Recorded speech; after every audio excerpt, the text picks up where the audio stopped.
Hello दोस्तों, city की noise से ब्रेक चाहिए? मॉल और कैफे से अगर आप हो गए हैं बोर और समझ में नहीं आ रहा कि 1 या 2 दिन की ट्रिप पे आखिर जाएं तो जाएं कहाँ, so don't worry, this destination is for you. Delhi से बस 4 से 5 घंटे की ड्राइव करो और पहुंच जाओ जंगल के बीच, जहाँ नेचर है, वाइल्ड लाइफ है और थोड़ा एडवेंचर भी। So Ranthambore is the place to explore.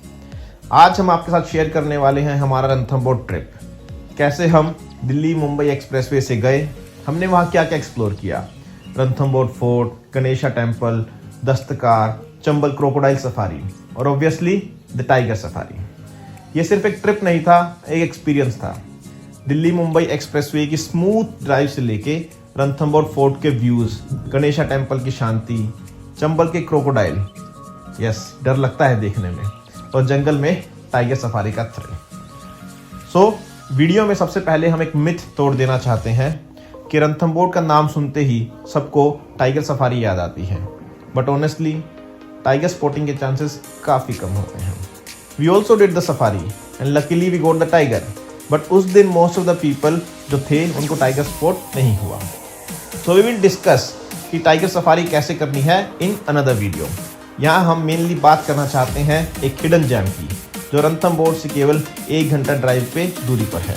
That is Chambal घड़ियाल safari. Yes, you heard it right. Tiger दिखे ना दिखे, यहाँ घड़ियाल पक्का दिखेंगे।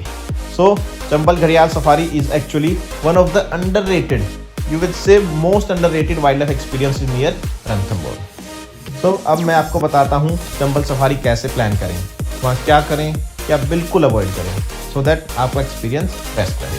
तो लेट्स स्टार्ट। सो हम 1 बजे अपने रूम से निकले और हमने सोचा जाते जाते लंच कर ही लेते हैं। तो हम होटल की कैंटीन में गए।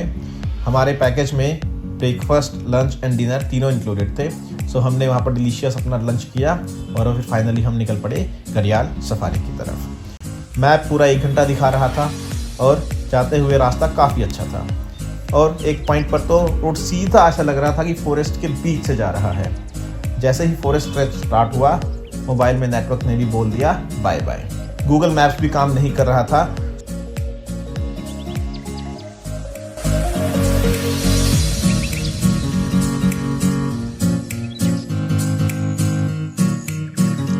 यहाँ पर एक यूजफुल टिप है, हम चलते चलते एक ब्रिज आएगा चंबल रिवर का, उसको क्रॉस कर गए थे, फिर हमें वापस यू टर्न लेना पड़ा। सो आप वो ब्रिज क्रॉस मत करना, ब्रिज से इमीडिएट पहले राइट टर्न आएगा, आप वो राइट टर्न लेना और आप डायरेक्टली पहुंच जाएंगे चंबल घड़ियाल सफारी के पास। और सामने ही आप देखेंगे एक छोटा सा ऑफिस है। हमें लगा कि यहाँ पे काफ़ी कॉम्प्लिकेटेड होगा, एडवांस बुकिंग भी नहीं थी हमारे पास, सीट मिलेगी या नहीं मिलेगी, बट सरप्राइजिंगली काफ़ी सिंपल प्रोसेस था। वो ऑफिस ही टिकट काउंटर है। बाहर एजेंट्स आपको अप्रोच करेंगे, हमें बहुत एजेंट्स अप्रोच कर रहे थे, लेकिन काउंटर वाले ने एक साफ साफ बोला कि नो एजेंट नीडेड। 740 रुपया पे करो, फॉर्म भरो और सफारी एंजॉय करो। उसके बाद उन्होंने हमें एक बोट नंबर दिया, गाइड का नाम बताया। हमारी सफारी थी मोनू गाइड के साथ। टिकट काउंटर से बोट तक का रास्ता थोड़ा ऊबड़ खाबड़ था, बिल्कुल रोड, नेचुरल ट्रैक, पर ऑनेस्टली वहीं से सफारी वाली फीलिंग स्टार्ट हो जाती है।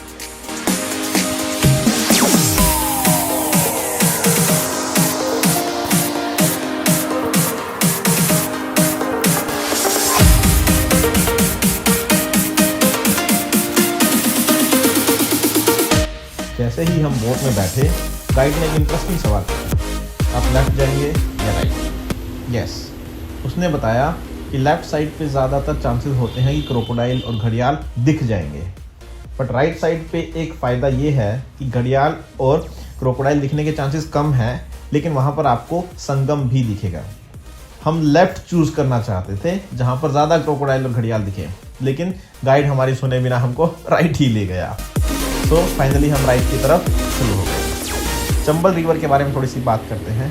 चंबल सिर्फ एक रिवर नहीं है, ये इस रीजन की लाइफलाइन है। ये साल भर पानी से भरी रहती है, इवन पीक समर्स में भी ये ड्राई नहीं होती, और ये राजस्थान और मध्य प्रदेश के बीच में नेचुरल बाउंड्री भी बनाती है। बोट चल पड़ी और ऑनेस्टली रिवर का व्यू काफ़ी पीसफुल था। पानी, साइलेंस और नेचर, प्योर काम वाइब्स। अब दिक्कत यहाँ पर आई, 15 से 20 मिनट हो गए, अब तक हमें कुछ भी दिखाई नहीं दिया। घड़ियाल तो छोड़ो, घड़ियाल की परछाई भी नहीं दिख रही है। सो हमें ये लगा कि ये तो मोनू गाइड ने हमारे साथ कर दिया धोखा, हमें ले आया राइट साइड जहाँ पर दिखते ही नहीं है, हमें लेफ्ट ही चले जाना चाहिए था। बट तभी वेट, तभी एक बेबी घड़ियाल दिखाई दिया। It was looking very cute. But दिक्कत यह है कि इससे हम लोगों के अंदर की क्यूरियोसिटी शांत नहीं हो रही थी। वो हमें केवल क्रोकोडाइल और घड़ियाल देखने से ही शांत होती। कोई नहीं, लेट्स वेट। हम आगे बढ़ते रहे। फिर थोड़ी देर और हम ऐसे ही चलते रहे, हमें कुछ दिखाई नहीं दिया। अब हमें सच में लगने लगा था कि हमने गलती कर दी राइट साइड आकर।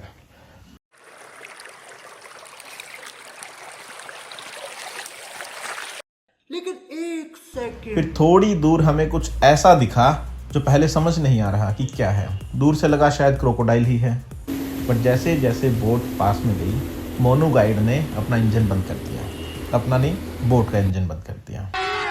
उन्होंने बोला पानी में वाइब्रेशन कम रखनी पड़ती है, वरना क्रोकोडाइल तुरंत दूर चला जाता है। सो अब हमें क्लियरली दिखा, yes that was a crocodile. So finally सच बताऊं, उससे इतना पास देख के एक सेकंड के लिए डर भी लगा बहुत। बोट में जितने लोग भी हमारे साथ थे, सबको बहुत डर लगा कि मोनू भाई इतना पास मत लेके जाओ, राइट। लेकिन अंदर से जो डोपामाइन रिलीज हो रहा था, उसका अलग ही मजा था।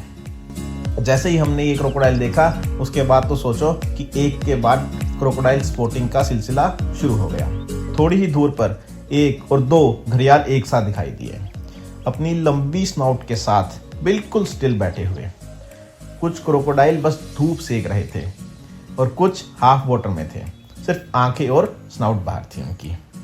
गाइड ने हमें समझाया, सर घड़ियाल और क्रोकोडाइल में डिफरेंस सीधा सा है। घड़ियाल का मुंह लंबा और पतला होता है और ये मेनली फिश खाता है। नेचर से ये काफ़ी शांत और सुस्त होता है। इंसानों को इससे ज़्यादा डरने की ज़रूरत नहीं है। लेकिन क्रोकोडाइल, उसका स्नाउट छोटा और मोटा होता है, वो पावरफुल प्रेडेटर है और वो फिश के साथ साथ बर्ड्स, एनिमल्स, इवन ह्यूमन को भी अटैक करता है। तो इसलिए क्रोकोडाइल से थोड़ा दूरी बना के रखें।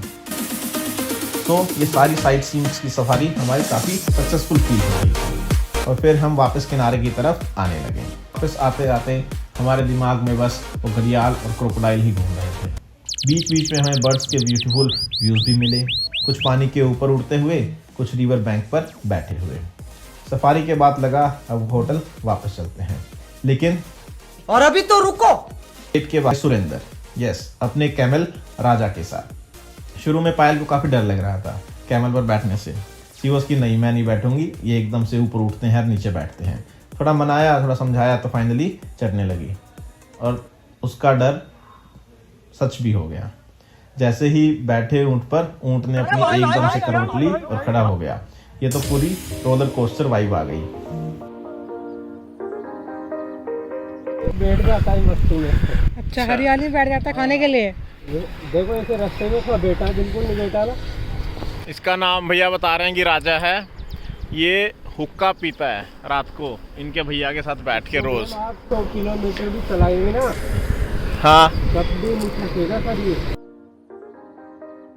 फाइनली कैमल राइड हुई कंप्लीट और हम अपनी गाड़ी में बैठे और वापस होटल आने लगे। अब फिर आते हुए वही जंगल के व्यूज, रिवर की शांति और सफारी के मोमेंट्स हमारे दिमाग। इस सफारी ने प्रूव कर दिया कि रणथंबोर सिर्फ टाइगर्स के लिए नहीं, हिडन जेम्स के लिए भी फेमस है। अगर रणथंबोर आ रहे हो तो चंबल सफारी बिल्कुल मिस मत करना।